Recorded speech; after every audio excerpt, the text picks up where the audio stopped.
The Time Machine, written by H.G. Wells.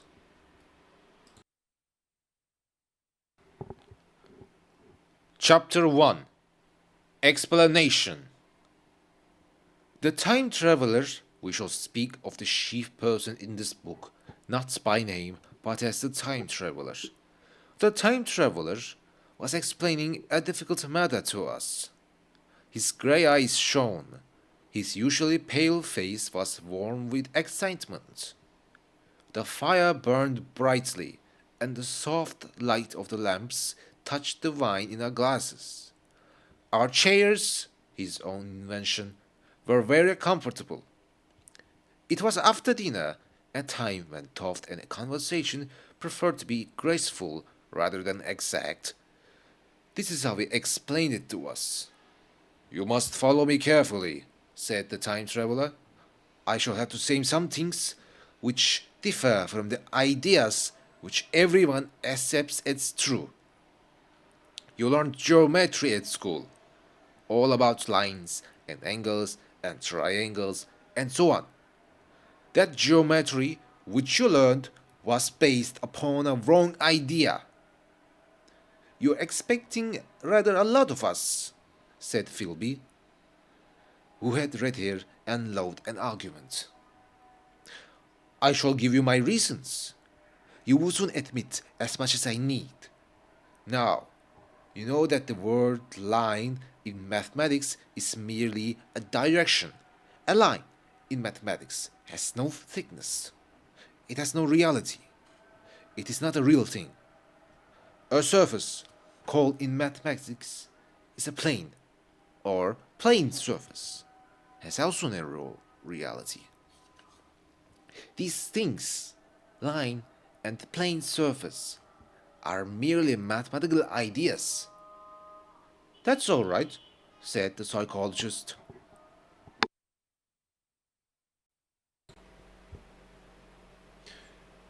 "Now, take a cube, a six-sided solid. It has only length, breadth, and thickness. Can a cube have any real existence?" "Of course," said Philby. "Of course, a solid thing can exist. All real things wait. Can a cube which does not last for any time at all have any real existence?" Philby thought for a moment. "It is clear," said the time traveler, "that any real thing must extend, must stretch out in four directions. It must have four measurements. It must have length, breadth, thickness, and time. It must stretch out for a certain distance in three directions in space: length, breadth, thickness. And it must stretch out for a certain distance in time. Now we can move backwards and forwards and sideways in space. But we move in one direction only in time, from the beginning to the end of our lives. For this reason, we tend to think of the time measure of things as something different from the three space measures." "Yes," said the very young man, trying to light his cigar, "that is very clear, so far. Yet, there is really no difference between those three space measures and the time measure." "But," said the medical man, "if there is no difference, why cannot we move about in time, move backwards and forwards in time, as we move about in space?" The time traveler smiled.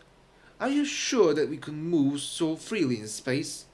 We can go to the right or left, and backwards and forwards.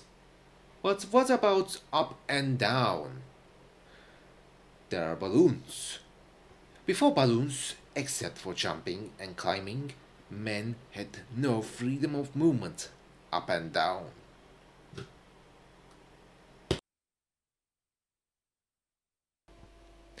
"Men could move a little," said the medical man, "far more easily down than up. But you cannot move at all in time. You cannot get away from the present moment. No, sir, said the time traveler. That is just where you are wrong. From birth to death, we are moving steadily along in time, just as we would move steadily down if we began our existence 50 miles above the surface of the earth.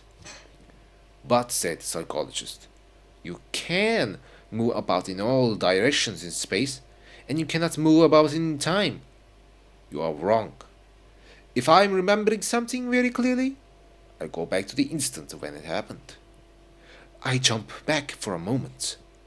Of course, we have no means of staying back for any length of time. No more than an animal has any means of staying 6 feet above the ground. Man can stay up in a balloon. Why should he not hope that he may be able to stop in his movement in time? Or go faster, or even turn around and travel back? Oh, this is against reason, said Philby. You'll never make me believe this. Long ago, said the time traveler, I had an idea for a machine which would be able to travel in any direction in space or time.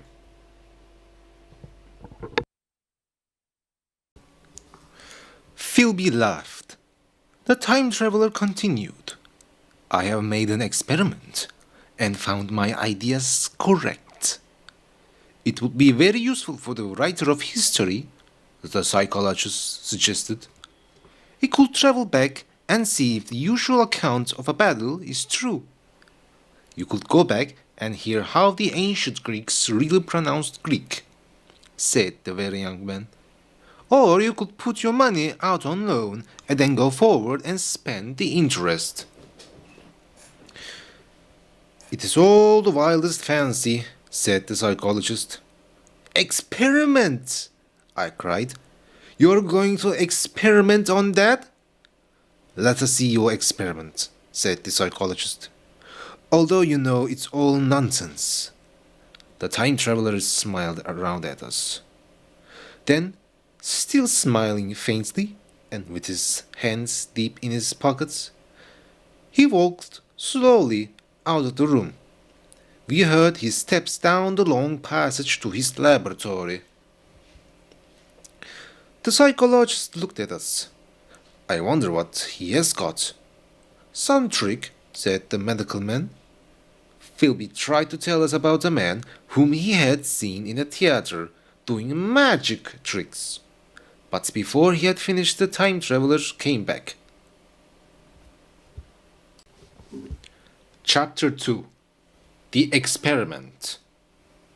The time traveler held in his hand a shining metal frame. It was about the size of a small clock, and very delicately made. Now, I must describe very carefully what happened. It is quite impossible to explain it, unless, of course, you accept the time traveler's explanation. He took one of the small tables which stood in various parts of the room and put it down in front of the fire. He put the machine on this table. Then he pulled forward a chair and sat down. The only other thing on the table was a lamp. The bright light from the lamp fell full upon the machine. There were about 12 candles, 2 on the shelf above the fireplace, and others in holders fixed to the wall. So the room was brightly lighted. I sat on a low armchair nearest the fire, and I pulled this forward so as to be almost between the time traveler and the fireplace.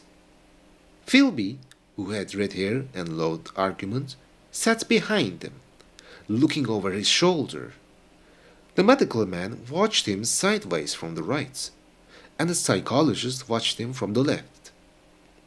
We were all very wide awake. I cannot believe that any trick, however cleverly done, could have been played upon us or deceived us in these conditions. The time traveler looked at us. Then he looked at the machine.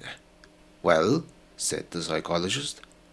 The time traveler rested his arms on the table and pressed his hands together above the machine. This, he said, is only a small model of the bigger machine which I am building.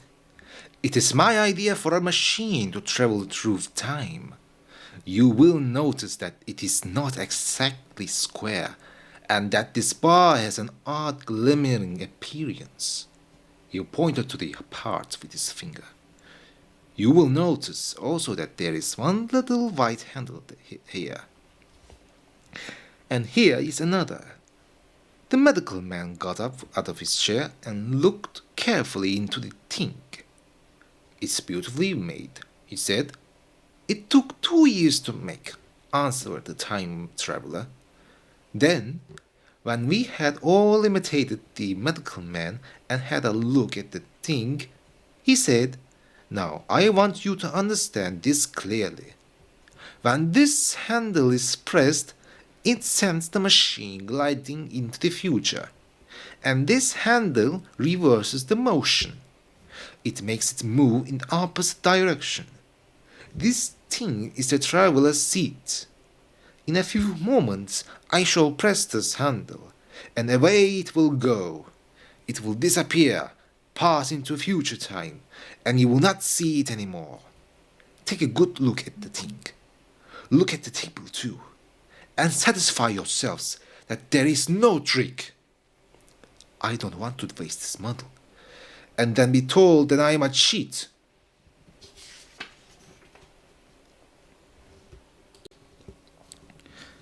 There was a moment's silence. The psychologist seemed as if he was just going to speak to me, but changed his mind.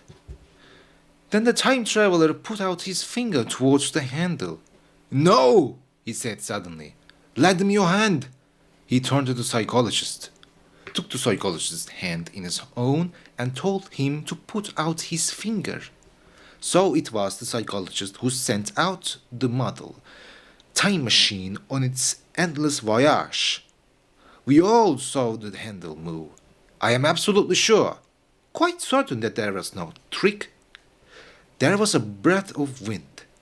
The lamp flame jumped. One of the candles on the shelf was blown out. The little machine suddenly swung around, became indistinct. Then it was gone. It had disappeared. Except for the lamp, the table was bare. Everyone was silent for a minute. Then Philby said, Well, I'm damned. The psychologist recovered from his amazement and looked under the table. The time traveler laughed cheerfully. Well, he said, looking at the psychologist. Then he got up, went to the tobacco jar on the shelf, and, with his back to us, began to fill his pipe. We gazed silently at each other. Listen, said the medical man. Do you really mean this? Do you really believe that that machine has traveled into time? Certainly I mean it, said the time traveler, bending down and lighting his pipe. Then he looked at the psychologist's face.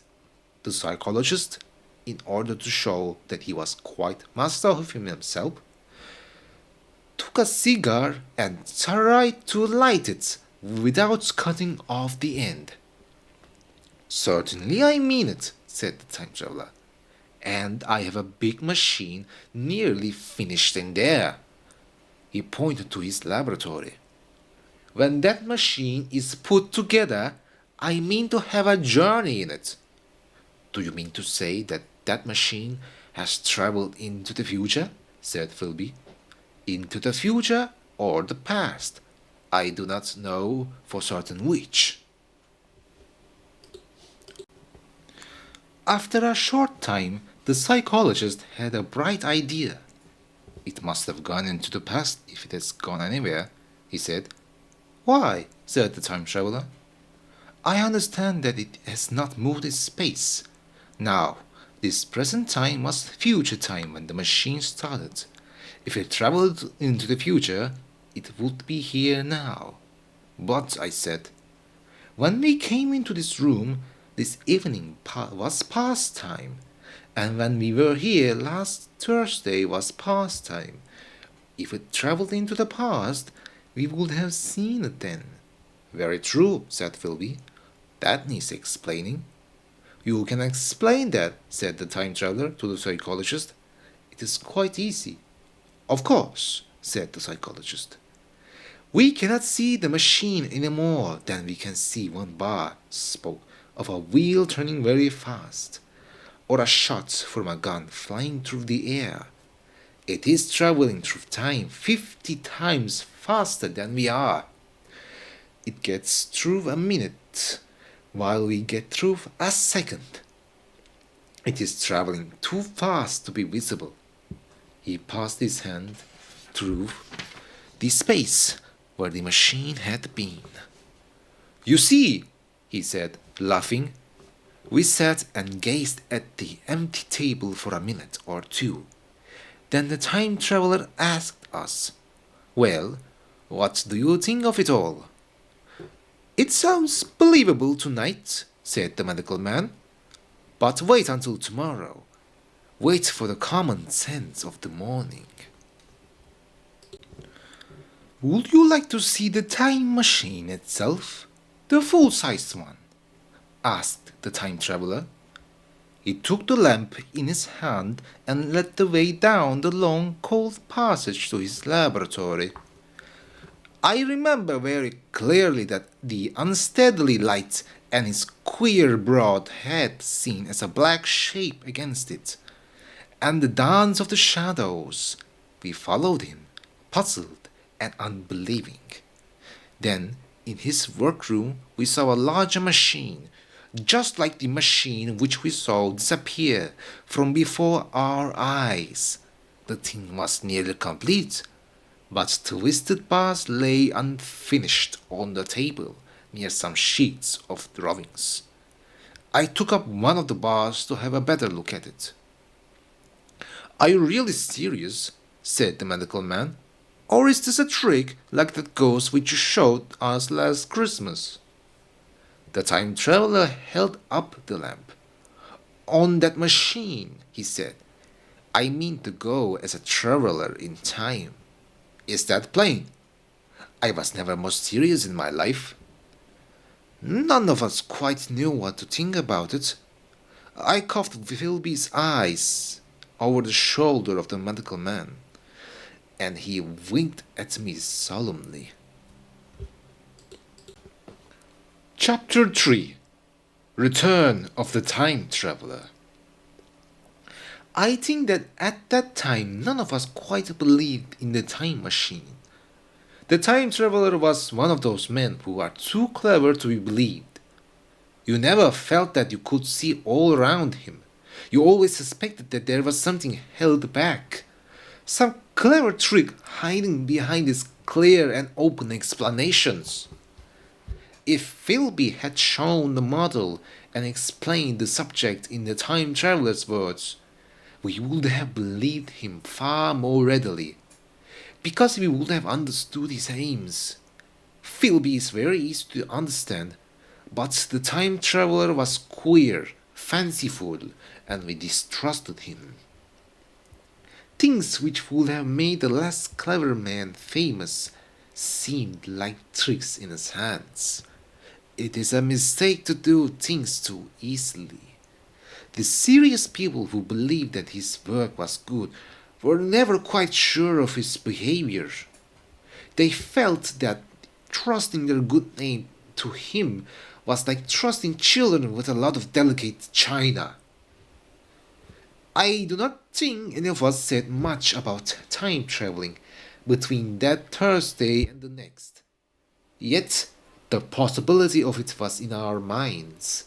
The possibility of it, yet the difficulty of believing it, and the strange fancies which it suggested.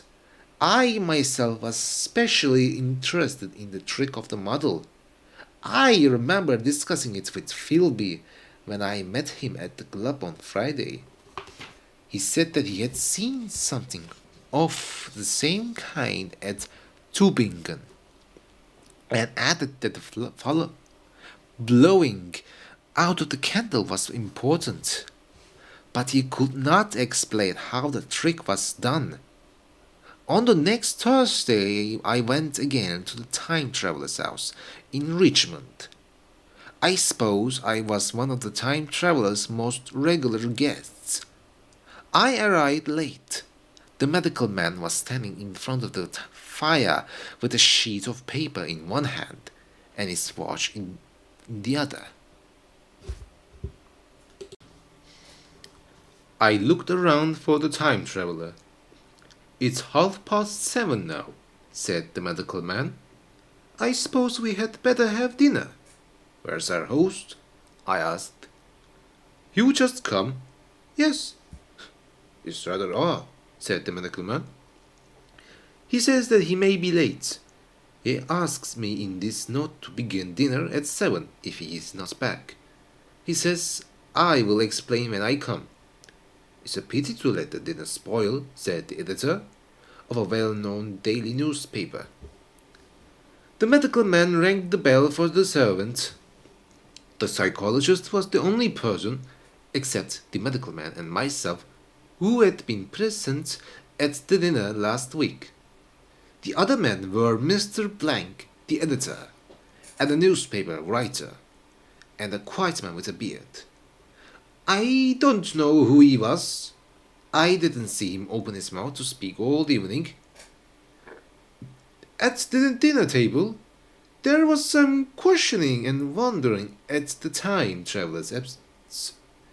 Half joking, I suggested time traveling as the reason. The editor wanted to have this explained to him.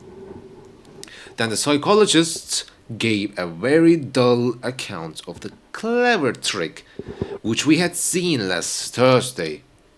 He was in the middle of his story when the door from the passage opened slowly and without noise. I was facing the door and saw it first. "Hullo!" I said. "At last!" The door opened wider, and the time traveler stood before us. I gave a cry of surprise. The medical man saw him next. "Good heavens, man! What's the matter?" he cried. All the men sitting at the table turned towards the door. The time traveler was in a fearful state. His coat was dusty and dirty, and the arms were covered with green stuff. His hair was disordered, and it seemed to me grayer than before, either because of dust and dirt, or because its color had really faded. His face was terribly pale. There was a brown cut on his chin, half-healed. The expression of his face was drawn as if by great suffering. For a moment he waited in the doorway as if his eyes were blinded by the light. Then he came into the room. He walked as I have seen footsore beggars walk. We gazed at him in silence, expecting him to speak. He said not a word, but walked painfully to the table and made a motion towards the wine. The editor filled a glass and pushed it towards him. He drank it, and it seemed to do him good. He looked round the table, and a ghost of his old smile passed across his face. "What in heaven's name have you been doing?" said the medical man. The time traveler did not seem to hear. "Don't let me disturb you," he said slowly and with difficulty. "I'm all right." He stopped, then held out his glass for more wine, and drank it. His eyes became brighter, and a faint color came into his cheeks. He looked at our faces. Then he spoke again, still seeming to feel his way among his words. "I'm going to wash and dress," he said. Then I'll come down and explain things. Save me some of that meat. I'm longing for a bit of meat. He looked across at the editor. You are a rare visitor. I hope you are all right. The editor began to ask a question. I'll tell you in a moment, said the time traveler. I'm feeling queer. I'll be all right in a minute. He put down his glass and walked towards the door, leading to the stairs. Again, I noticed that he walked with pain and difficulty. I noticed the soft pat pat of his footsteps. Standing up in my place, I saw his feet as he went out. He had nothing on them but a torn and blood-stained pair of woolen socks. Then the door closed upon him. I thought of following him. Then I remembered how much he disliked it if anyone worried about him or tried to help him. My mind was brought back to the dinner table by hearing the editor whispering to himself. Strange behavior of well-known scientist. He was thinking as usual what headlines in his big print he might put in his newspaper. What's the matter? Said the newspaper writer. Has he been playing at being a beggar? I don't understand. I met the eye of the psychologist and saw that his explanation was the same as my own. I thought of the time traveler going painfully up the stairs. I don't think anyone else had noticed his feet. The first person to recover completely from his surprise was the medical man.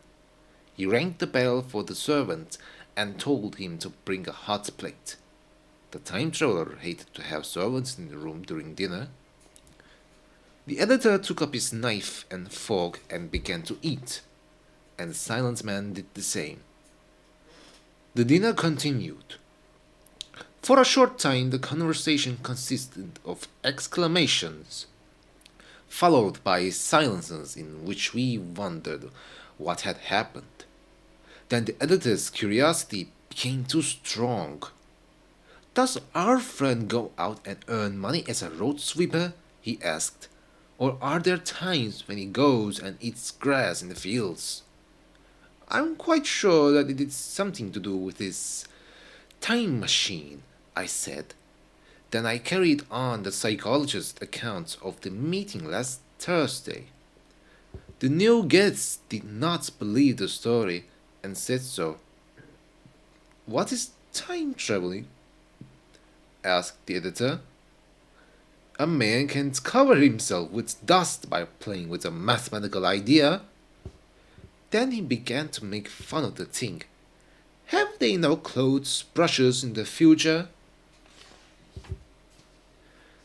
The newspaper would not believe it at all, and joined the editor in the easy work of laughing at the whole thing.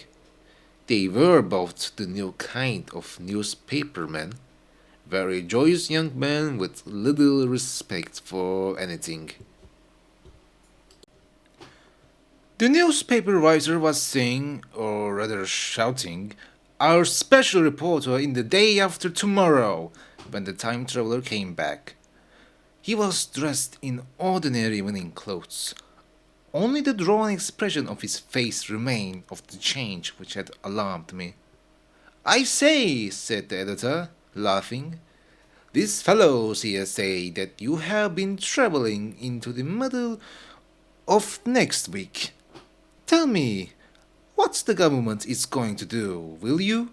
How much shall I pay you for the whole story? The time traveler came to his seat at the table without saying a word.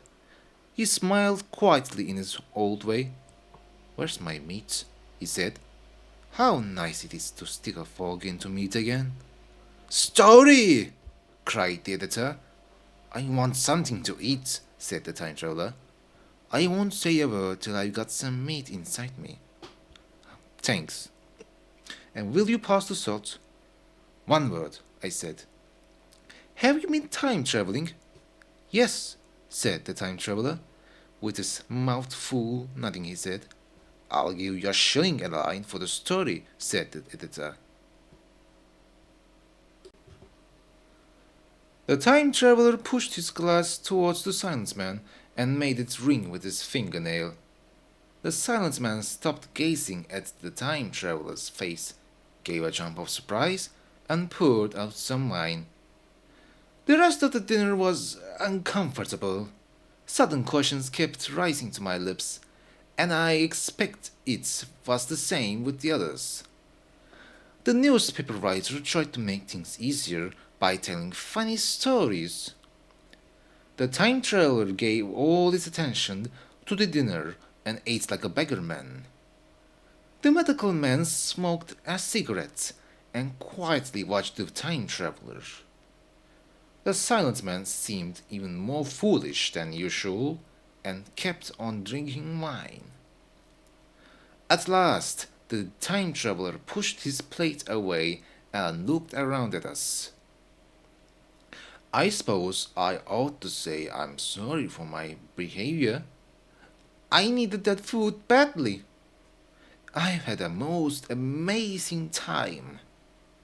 He put out his hand for a cigar and cut the end. Come into the smoking room, he said. It's a long story. He led the way into the next room, ringing for the servant as he went. Have you told these men about the machine? He asked me, sitting back in his armchair and naming his three guests. But the thing is just a mathematical trick, an idea, said the editor. Chapter 4. The year 802,701. This is the time traveler's story. I told you last Thursday about the principles of the time machine, and I showed you the thing itself. Incomplete in the laboratory. It is there now, rather travel-worn. One of the wooden bars is cracked, and a metal rail is bent. But the rest of it is all right. I expect to finish it on Friday, but on Friday, when I had nearly finished putting it together, I found that one of the metal bars was 1 inch too short. I had to make a new one, so the thing was not ready until this morning. It was 10 o'clock this morning when the first of all time machines began its first journey. I tested every part. I tried all the screws again. I sat down on the seat. When a man holds a pistol to his head to kill himself, I suppose he feels some wonder at what will come next. I felt just such a wonder when I took the starting handle in my hand. I took the starting handle in one hand and the stopping handle in the other. I pressed the first and then, almost immediately, I pressed the second. I had that terrible feeling of falling such as one gets in a bad dream. I looked around and saw the laboratory exactly as it was before. Had anything happened? For a moment I suspected that my mind had tricked me. Then I noticed the clock. A moment before, as it seemed to me, its hand stood at 1 minute past 10. Now it was nearly 3:30. I drew a breath. I set my teeth, took the starting handle in both hands, and went off with a rush. The laboratory became misty and then dark. Mistress Watchers came in and walked, without seeing me, towards the garden door. I suppose it took her about 1 minute to cross the room, but to me she seemed to go across the room like a shot from a gun. I pressed the handle over as far as it would go. Night came like the turning out of a lamp, and in another moment came tomorrow. The laboratory became faint and misty, then fainter and ever fainter. Tomorrow night came black, then day again, night again, day again, faster and faster still. A murmur, rising and falling, filled my ears, and a dull confusion descended on my mind.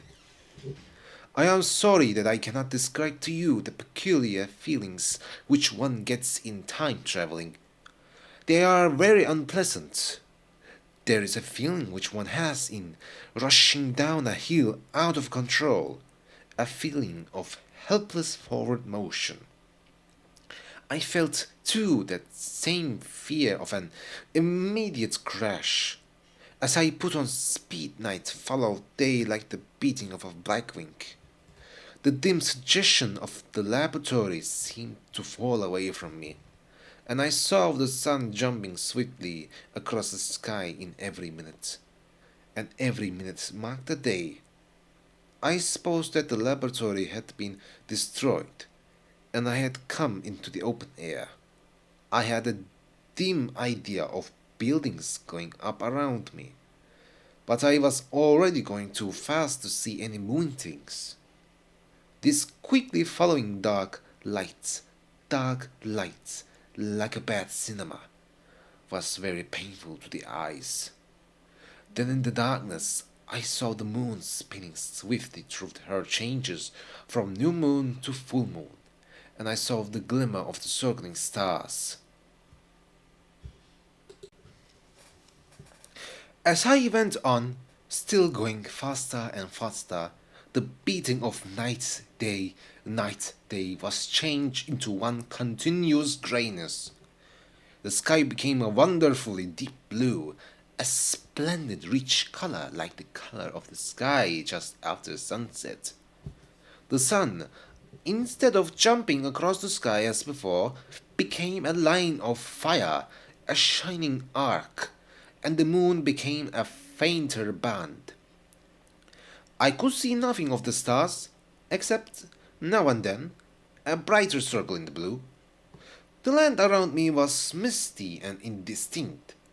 I was still on the hillside on which this house now stands, and the shoulder of the hill rose above me, grey and dim. I saw trees growing and changing like puffs of smoke, now brown, now green. They grew and spread, trembled and passed away. I saw huge buildings rise up, faint and fair, and pass like dreams. The whole surface of the earth seemed to change, melting and flowing under my eyes. The little clock hands, which showed my speed, raced round faster and faster. Then I saw that the sun belts moved up and down from the winter position to the summer position in less than a minute. So I could see that my speed was over a year a minute. In a few minutes, white snow rushed across the world and disappeared, and was followed by the bright, brief green of spring. The unpleasant feelings which I had at the start were not so bad now. They had changed now into a mad excitement. I noticed that the machine swung from side to side and could not explain why it did so. My mind was too confused to attend to it. With a sort of madness growing upon me, I threw myself into the future. At first, I hardly thought of stopping. I felt only the excitement of my forward rush. Then a new set of feelings grew up in my mind, a feeling of curiosity, and with it, fear. Then fear and curiosity took possession of me. I thought, in what strange ways may men have developed?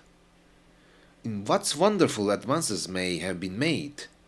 What will I see when I come to look closely at the dim world which is racing and changing before my eyes? I saw great and splendid buildings rising about me, more gigantic than any buildings of our own time, and yet it seemed as if they were built of glimmer and of mist. I saw a rich green flow up the hillside and remain there without wintry changes. Even though the veil of my confusion, the earth seemed very fair, and so my mind came round to the business of stopping. The special danger lay in my finding something in the space which I, or the machine field. So long as I traveled at a high speed through time, this hardly mattered. But when I stopped, I might find myself mixed in with the substance of whatever was there in my place. This might cause an explosion which would blow me and my machine out of all time into the unknown. I had thought of this again and again when I was making the machine, but at the time I cheerfully accepted it as a risk of which could not be avoided, a risk which a man has got to take. But now that the risk had to be taken, I no longer saw it in the same cheerful light. The truth is that gradually the absolute strangeness of everything and the swinging of the machine, and especially the continual feeling of falling, had weakened me. First I said, I can never stop. And then in a burst of anger I said, I will stop at once. Like an impatient fool, I pulled over the handle. The machine immediately turned over and I was thrown off head first through the air. There was a sound like thunder in my ears. I may have been knocked senseless for a moment. Pitiless icy hail was falling with a loud, hissing sound around me, and I was sitting on soft grass in front of the overturned machine. Everything still seemed to be grey, but I soon noticed that the confused noise in my ears had gone. I looked around me. I was on what seemed to be a little grassy lawn, in a garden surrounded by flower bushes. I noticed that their red and purple flowers were dropping in a shower under the beating of the hailstones. The hailstones struck the machine and hung in a dancing cloud over it, and drove along the ground like smoke. In a moment, I was wet to the skin. This is a fine way to greet a man who has traveled uncountable years to see you, I cried. Then I thought, what a fool I am to get wet. I stood up and looked around me. I saw indistinctly a huge figure carved in some white stone. Beyond the bushes through the misty downpour. But all the rest of the world was invincible. As the hail became less, I saw the figure more distinctly. It was very large. The tall tree growing beside it touched its shoulder. It had the body of a lion, but a man's head, and it had wings. The wings were spread out as if it was flying upwards in the air. The base was made of bronze and was thick with green rust. It chanced that the face was towards me. The sightless eyes seemed to watch me, and there was the faint shadow of a smile on the lips. It was very much worn by the weather, and this gave it an unpleasant appearance of disease. I stood looking at the thing for a time, for half a minute or perhaps for half an hour. It seemed to me at once, or go farther off as the hail was driven in front of it. At last I tore my eyes away from it for a moment, and saw that the hail was ceasing, and the sky was brightening with the promise of the sun. I looked up again at the great white shape, and the full terror of my voyage came suddenly upon me. What might appear when the misty curtain was drawn aside? What of good or evil had happened to man? Perhaps cruelty had grown into a common character. Perhaps the race of man had lost its manly nature and became something vastly powerful, without feelings of pity or gentleness, so that I might seem like some wild animal from the old world, but more horrible and disgusting because of the likeness, a creature which must be killed immediately. Already I saw other vast shapes, huge buildings with tall pillars and a wooded hillside, seeming to draw nearer to me as the storm lessened. I was seized with a wild fear. I turned towards the time machine and struggled to set it up again. As I did so, the rays of the sun struck through the thunderstorm. The grey downpour was swept aside and disappeared like the garments of a ghost.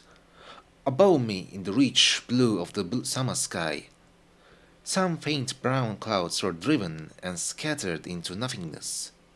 The great buildings about me stood out clear and distinct, shining with the wet of the thunderstorm and lined with white where the unmelted hailstones lay along their unstanding edges.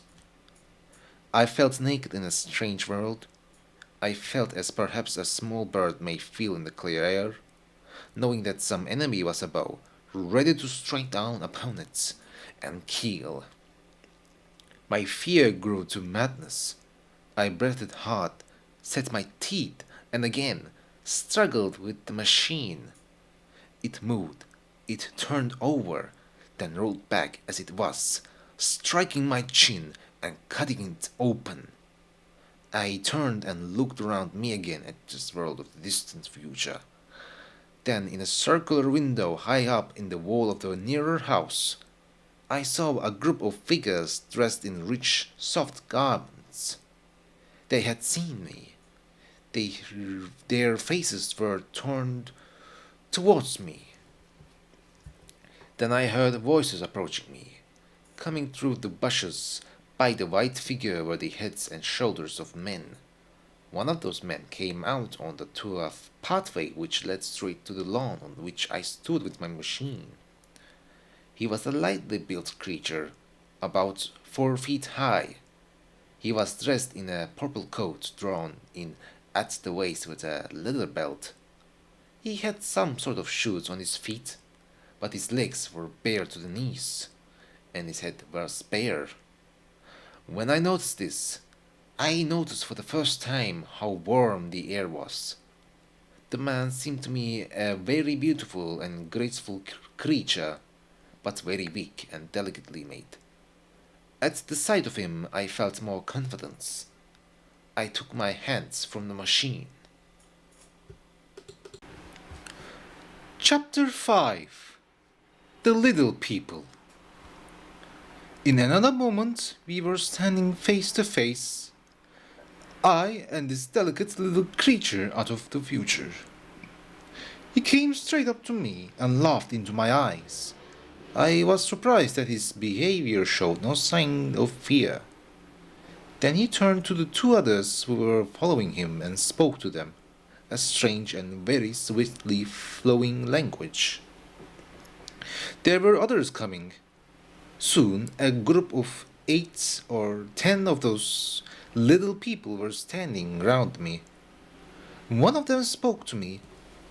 The idea came to me that perhaps my voice was too rough and loud for them, so I shook my head. Then I pointed to my ears. I shook my head again. He came forward, seemed doubtful for a moment. Then he touched my hand. I felt other soft little fingers on my back and shoulders. They wanted to make sure that I was real. There was nothing in this at all alarming. Indeed, there was something in these little people, a graceful gentleness, a childlike ease, which gave me confidence. They looked so small and tender that I could imagine myself throwing the whole lot of them about quite easily. But I made a sudden motion when I saw their little pink hands feeling at the time machine. Luckily then, before it was too late, I thought of a danger which I had forgotten. I reached over the bars of the machine and unscrewed the little handles which set it in motion. I put them in my pockets. Then I turned again to see what I could do about talking to these people. I nodded.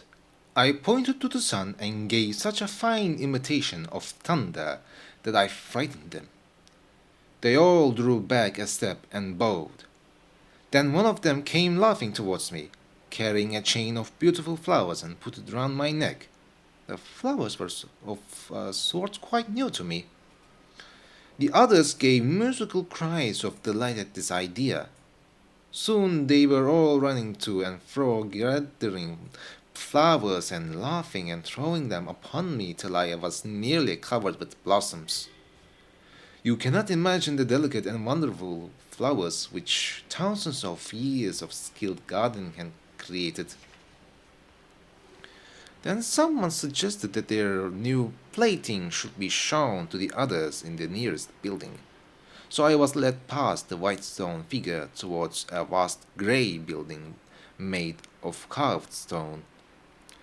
The white stone figure seemed to me watch me with a smile at my astonishment.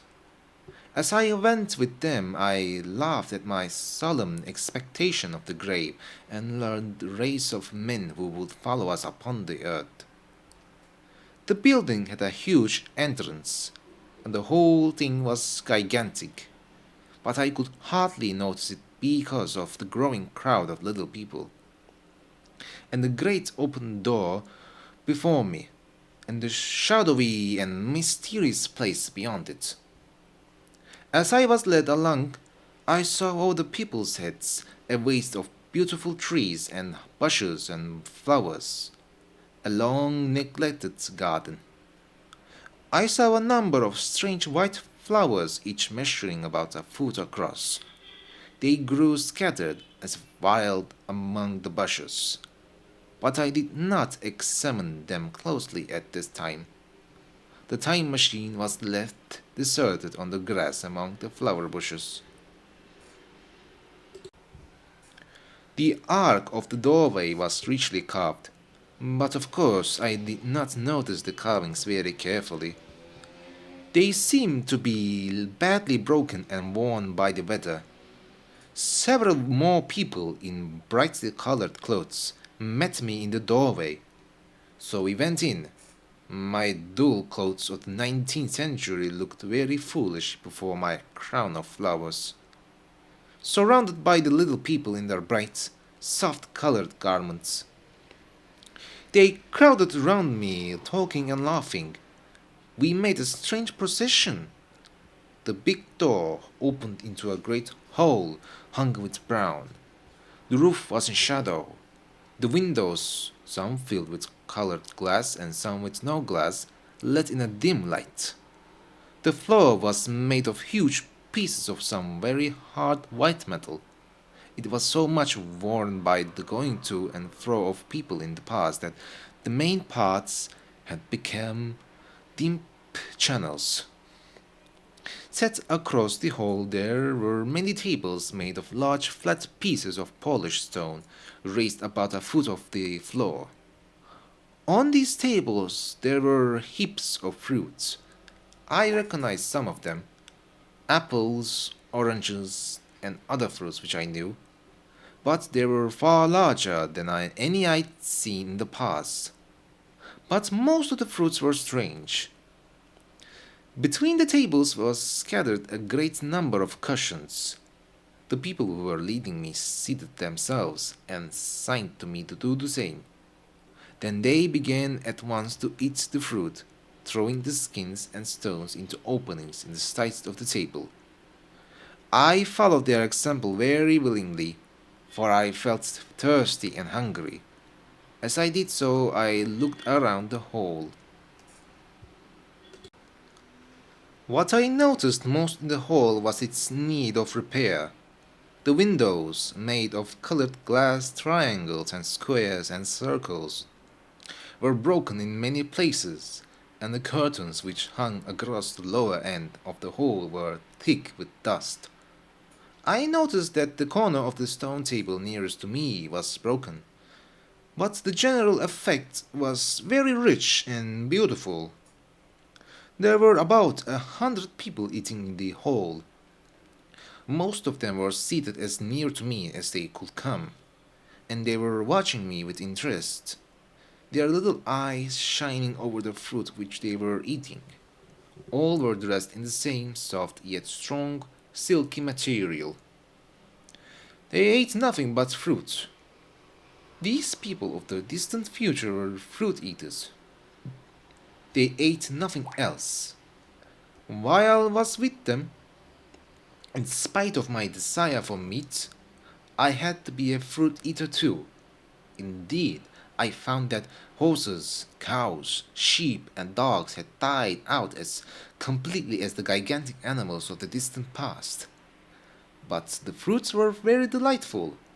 There was one which was especially good, a florid thing in a three-sided shell.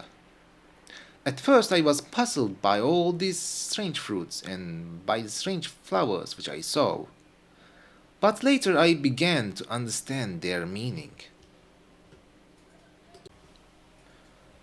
As soon as I had eaten enough, I decided to make an attempt to learn the language of these new men. That was the next thing for me to do. The fruits seemed to be a good thing to begin upon.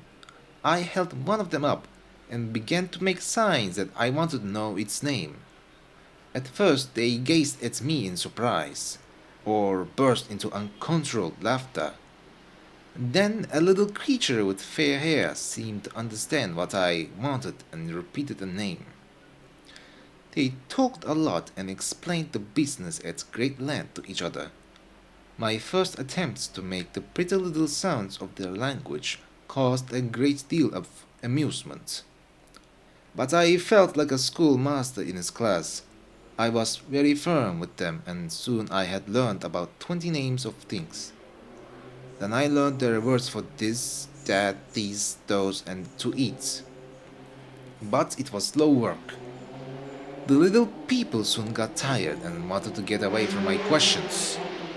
So I decided it was better to let them give me short lessons when they were willing to do so. The lessons were indeed very short, for I never met a people who were so lazy and who became tired so quickly. I soon discovered a very strange thing about these people. That was their lack of interest. They often came to me with eager cries of astonishment like children. But, like children, they soon stopped examining me and wandered away to find some other plaything. After the dinner and language lesson, I noticed that almost all those who were first surrounded me had gone away. It is strange how soon I began to take no notice of these little people.